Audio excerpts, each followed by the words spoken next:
about discipline, you should start with what? Self-discipline. Self-discipline. Let him go and confront his anger issues first. Because what he's doing right now is that he's projecting it on an innocent child. First of all, if a child is kind, he cannot be able to see this. He will not be able to see the second point I'm talking about because he's covered by his anger and all of that. But the second point, that if he deals with his anger, he can be able to see the second point. If a child is crying, the child is in need.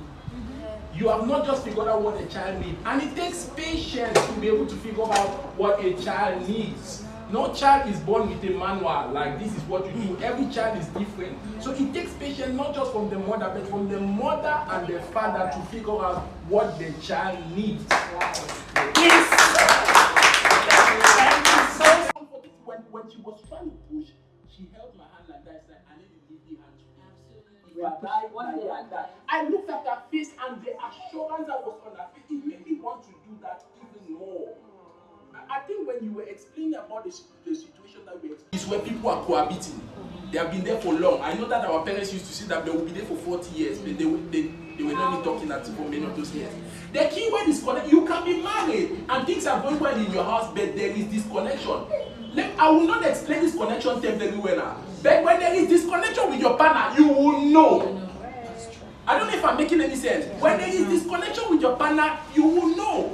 Now, I'm just going to talk about one of the ways of connecting that relates to this. And one of the ways of connecting is that to be able to connect with your partner at a very deep level, find something that they are doing and join them to do what? Do it.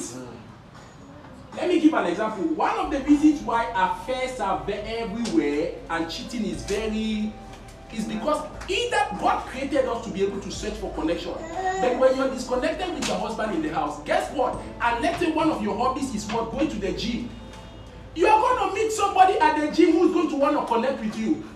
And their affair starts. But guess what? Your husband doesn't like him gym.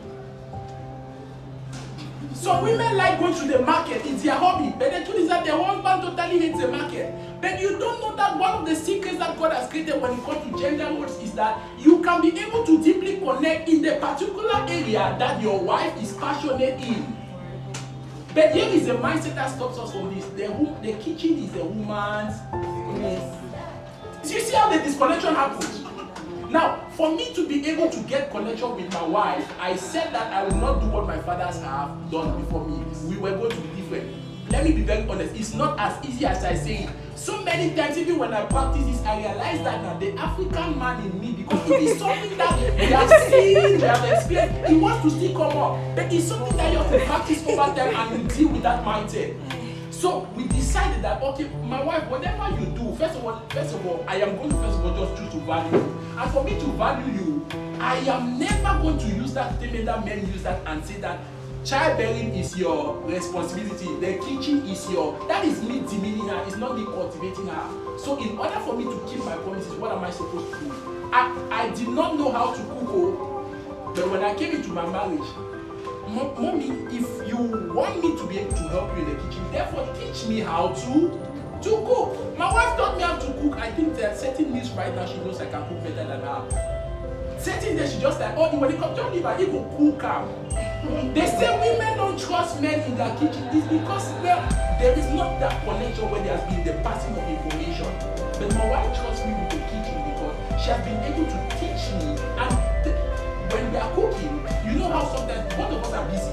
Both of us are into ministry. So we can actually make a complaint that we don't have time to connect because we are very busy. But guess what? A place that we can actually create quality time is in a menial thing like doing what? Peeling konchi jama.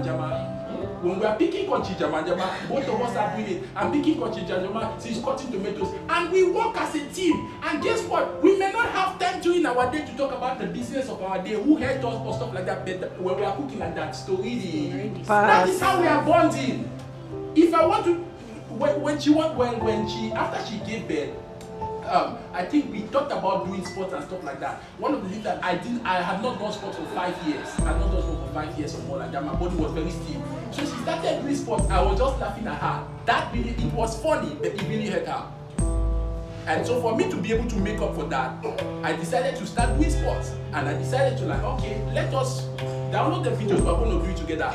For it was boring for me, but for her, she was having fun and we were bonding in the moment. When it comes to laundry, I hate laundry. I wish God did not put that particular job. But whenever I let her do it all by herself, I make her feel like a house girl. Some women don't tell you, but that is exactly how they feel. So for me to be able to bond with her, when she's washing, I am rinsing and drying. I hate cleaning the house. But the truth is that we came to a compromise that, okay, I noticed that we have differences. You came from a house where they have to clean every day. I don't be used to be that kind of one. I don't get that power. But I come from a house where we used to only clean on Saturdays or Sundays if we were expecting again. So here's what we are going to do, right? We are going to bond in the same way. You can clean in between the weeks, the media cleans where you don't ship big chairs. But during days like Saturdays or Sunday, I'm going to come and lift up the big chairs and clean. And then, so she doesn't feel like I am a cleaner. She doesn't feel like I am a housewife. We do things together, even when it comes to childbearing, right? When it comes to childbearing, there are so many times where she's very tired and asleep. She can trust that now. My husband is going to make the child sleep. As I carry the picking for Enzo, I start singing my song there. I use my beautiful voice and I sing to the child, and the child sleeps. She can trust me. I think it was recent, if Fabrice knows. My wife traveled for 10 days to go to Nigeria, and she left me home with 2 kids to go and have fun. Wow. How many of you can trust your husband with that? It's because we have created that kind of beginning where I did not know those things, but I learned. I did not know how to tie bow, but I learned. You know how many of us, when they see a newborn baby like that, and you have to do the baby. But the truth is that I learned. When she gave birth in the theater, I was the first person to carry the baby. I told the nurses, I know you poor baby like that, but I want to start something in my family. And for every child of mine that was born, I carried the child first, I lifted the child to God, and I spoke prophetic words over the child. And from there, the fear of, the fear of baby, if I touch this baby, it left. I could wash little babies. I'm the one washing my babies in the house. My son, he prefers that I wash him. We wake up in the morning for him to go to school. No, mom, you can wipe me, but I prefer daddy to bathe me, because that is a routine we have actually established. So what I'm saying is that now, even if you don't want to be an African man, for the purpose of connection, you're going to be way deeper with your spouse than anyone else, because you actually have common places where you actually do chores together. Chores is not one place. Right? When God was creating man is the only thing that God removed from the man. He spoke every other thing. He removed man from the man. He removed the woman out of the side of man. What that means is that man is the foundation of society. The male is the foundation of society. The reason why chaos is happening is because we have many males but few men. Think of the whole of a foundation. This building is beautiful. It has bulbs, ceiling, walls. But if the foundation was not here, none of us will enter. The foundation is very, very important, and we as men, we are foundations. If a man is present in the life of his woman, there is a certain kind of stability the woman will do what? Experience, right? I want you to think of this. Let's say in your various families, when somebody dies, everybody is confused. What do we do? What do we do? The moment a man enters, even if he's an irresponsible man, everybody starts feeling like, okay, now he's going to do something. That is because the foundation gives what? Stability. So in our normal step, when you have not even known that your purpose is that you're a foundation, you're useful. So imagine if you are actually intentional about the fact that I am a foundation. I don't know if I'm making any sense. That's the first thing. The second one is that as men, we are cultivators. One of the responsibilities God gave Adam in the garden was to cultivate the garden. But the garden is not the only thing that Adam was supposed to cultivate. Men are supposed to be cultivators of their women. If men cultivate their women, no PPT. If men cultivate their women, no PPT. There are so many ways to cultivate a woman. The funny thing is that during dating, we do this even more than when we marry the end. How do we cultivate the women? Be nice to her, love on her without necessarily asking back for anything. There are many women that will not tell you that now. When they give birth like that now, they don't need you to come and be asking them, okay, when do we start having sex? They already feel like I'm already giving to the baby. And my mother-in-law, they ask me this. Now you two, the one ask me. Yeah. So men, we are also cultivators. The purpose is that we are also teachers. The thing about a man as a teacher is not that you have gone to E&S family.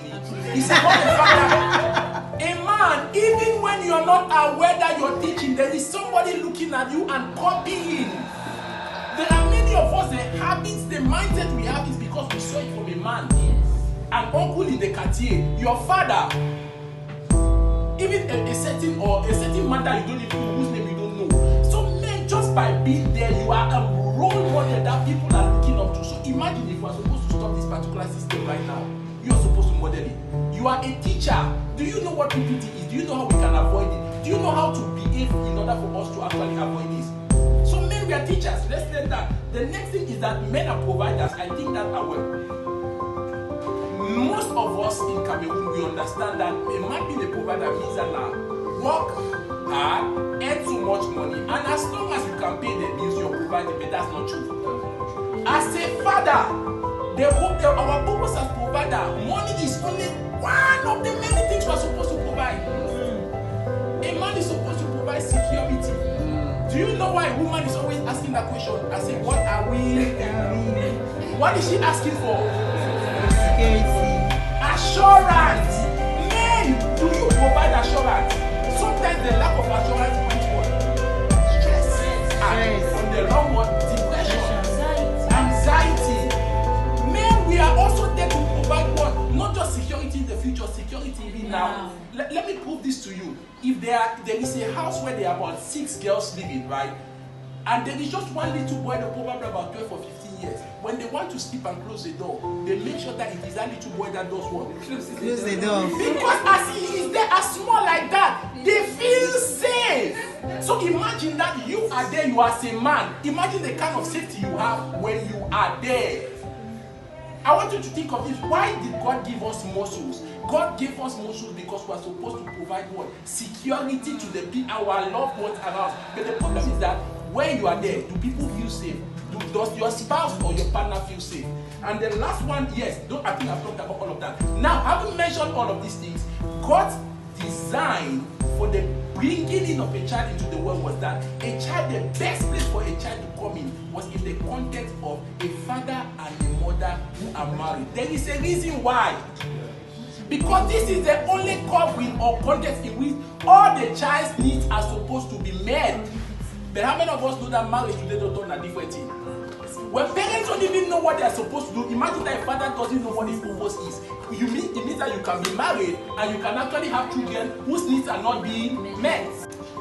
Your story, one of the questions I kept asking is that we talk about support groups, we talk about other people, but the most important person that God designed to be there for you was your husband. The most important person. And it's not just him being there, it's him being somebody you can communicate with, somebody you can connect with in those moments, somebody you can share that with. Your husband is your first therapy, but the challenge is that many of us, our husbands are like roommates. That is a challenge. I didn't know anything about this, but sometimes just be available. For the least, you may not know what you're doing, but just be available. For the sake that when my second son came, by this time it had already become a system, and we were going there. I remember there was one day that was like, no, this is one show for you. I did not even have their time. One of the things I noticed about, and this is you women again, this is you women at the cause of this. You call yourself what's it called? Ekete. Yeah, we know that when a woman is pregnant, there are many physical changes, physiological changes that happen. But you people are the same ones that insult yourself. The first thing that I do my wife is that I don't want to ever hear you insult another woman again like that. And when she was pregnant, even in church, our church committee, women, they were trying to call her Ekete. I came and